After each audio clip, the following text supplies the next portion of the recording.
മാധ്യമങ്ങളെ കാണുകയാണ്. ആരെന്റെ അടുത്ത് വിളിച്ചു പറഞ്ഞു, ഇങ്ങനെ ഇതെല്ലാം അന്വേഷിച്ചിട്ട് തെറ്റാണെങ്കിൽ MLA പേരിൽ കേസെടുക്കണം. എടുത്തോട്ടേന്ന്. ഞാൻ ഒരു കേസും എനിക്കെതിരെ വരില്ല എന്ന ഉദ്ദേശമൊന്നുമല്ല ഇതിന് ഇറങ്ങിത്തിരിച്ചിട്ടുള്ളത്. എനിക്ക് അനവധിയായ പ്രതിസന്ധികൾ ഉണ്ടാകുമെന്ന് എനിക്കറിയാം.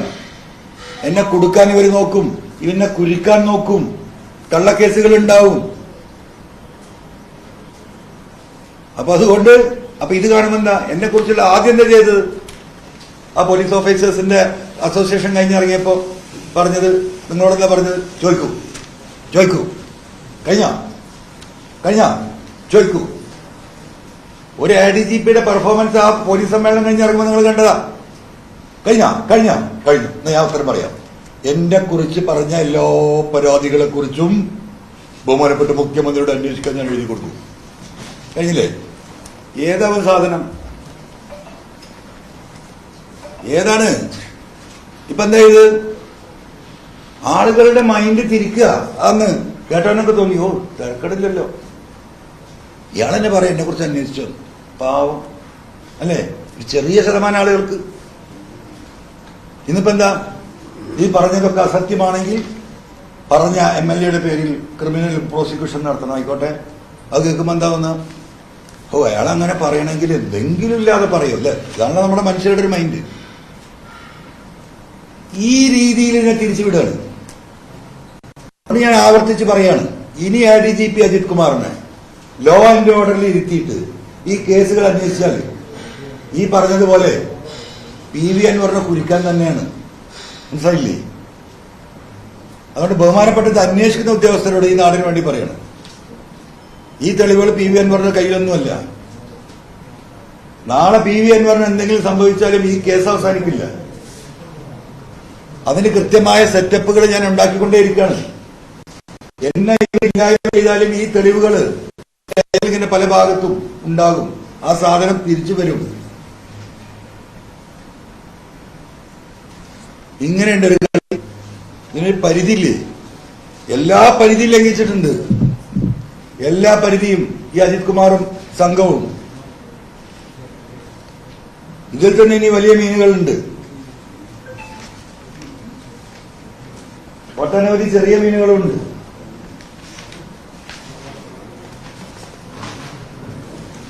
അപ്പോ ഇനി വരുന്നത് ഇതിലേറെ പ്രമാദമായ വിഷയത്തിലേക്കാണ്. ഫോണിന്റെ ഇന്റർസെപ്ഷനുമായി ബന്ധപ്പെട്ട പ്രധാനമായിട്ടുള്ള മറ്റൊരു വിഷയം. 2 ദിവസമായിട്ട് ബഹുമാനപ്പെട്ട IG-ക്ക് കൊടുത്ത മൊഴിയിൽ ഞാൻ ഈ കാര്യം പറഞ്ഞിട്ടുണ്ട്. മുഖ്യമന്ത്രി കൊടുത്ത പരാതിപ്പെടാത്ത കാര്യത്തിൽപ്പെട്ട ഒരു കാര്യമാണ് ഈ മാവോയിസ്റ്റുമായി ബന്ധപ്പെട്ട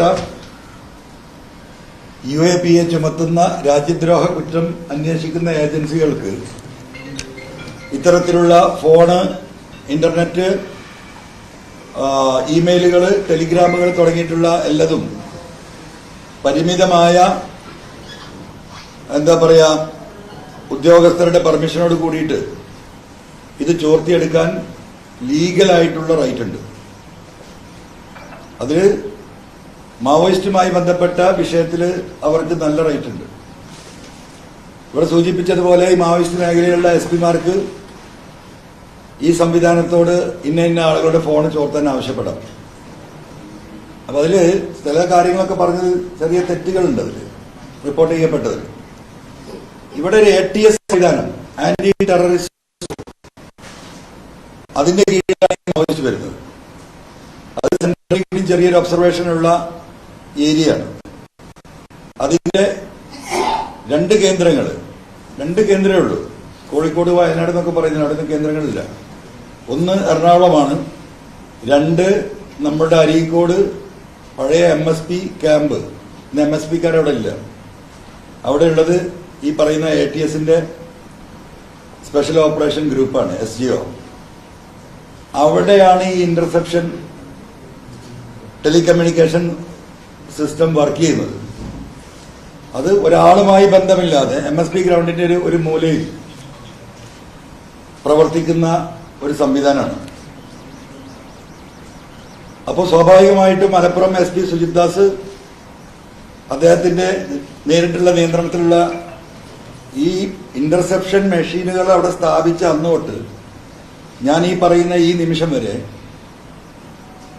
3 ആളുകളാണ് അതിൽ വർക്ക് ചെയ്യുന്നത്. ആ 3 ആളുകൾക്ക് വലിയൊരു മാറ്റം വന്നിട്ടില്ല.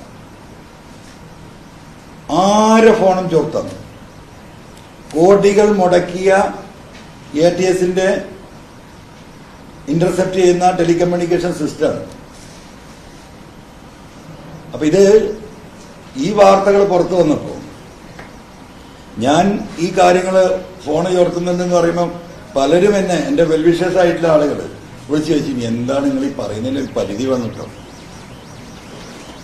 അത് നിങ്ങൾ ശ്രദ്ധിക്കണം, നല്ല രീതിയിൽ പറഞ്ഞതാണ്. അപ്പൊ ഞാൻ ചിരിക്കും. അപ്പോ എനിക്ക് ഈ സ്വർണ്ണക്കള്ളക്കടത്തുമായി ബന്ധപ്പെട്ട് അന്വേഷണത്തിന്റെ ഭാഗമായിട്ടാണ് ഇങ്ങനെ ഒരു വിവരം കിട്ടുന്നത്. ദുബായിലെ ഈ കള്ളക്കടത്ത് സംഘവുമായി ബന്ധപ്പെട്ട ഒരു ടീമില് ഈ കേരളമാരുമായി ബന്ധപ്പെട്ട് ഈ സ്വർണം പൊട്ടിക്കുന്നതിന്റെ ഭാഗമായിട്ടാണ് ആദ്യമായിട്ട് ഞാൻ കേൾക്കുന്നത്. കസ്റ്റംസിനെ വെട്ടിച്ച് പുറത്തുവരുന്ന സ്വർണം 10 കിലോ ഈ ഗ്രൂപ്പ് കേന്ദ്രത്തിലേക്ക് കൊണ്ടുപോയി. കേന്ദ്രത്തിലേക്ക് കൊണ്ടുപോയി ഇത് ഒരു കേസ് ബുക്ക് ചെയ്തിട്ടില്ല, റിപ്പോർട്ട് ചെയ്തിട്ടില്ല, ഒന്നായിട്ട് വിഴുകുന്ന കേസാണ് പറയുന്നത് കേട്ടോ. കേന്ദ്രത്തിൽ കൊണ്ടുപോയിട്ട്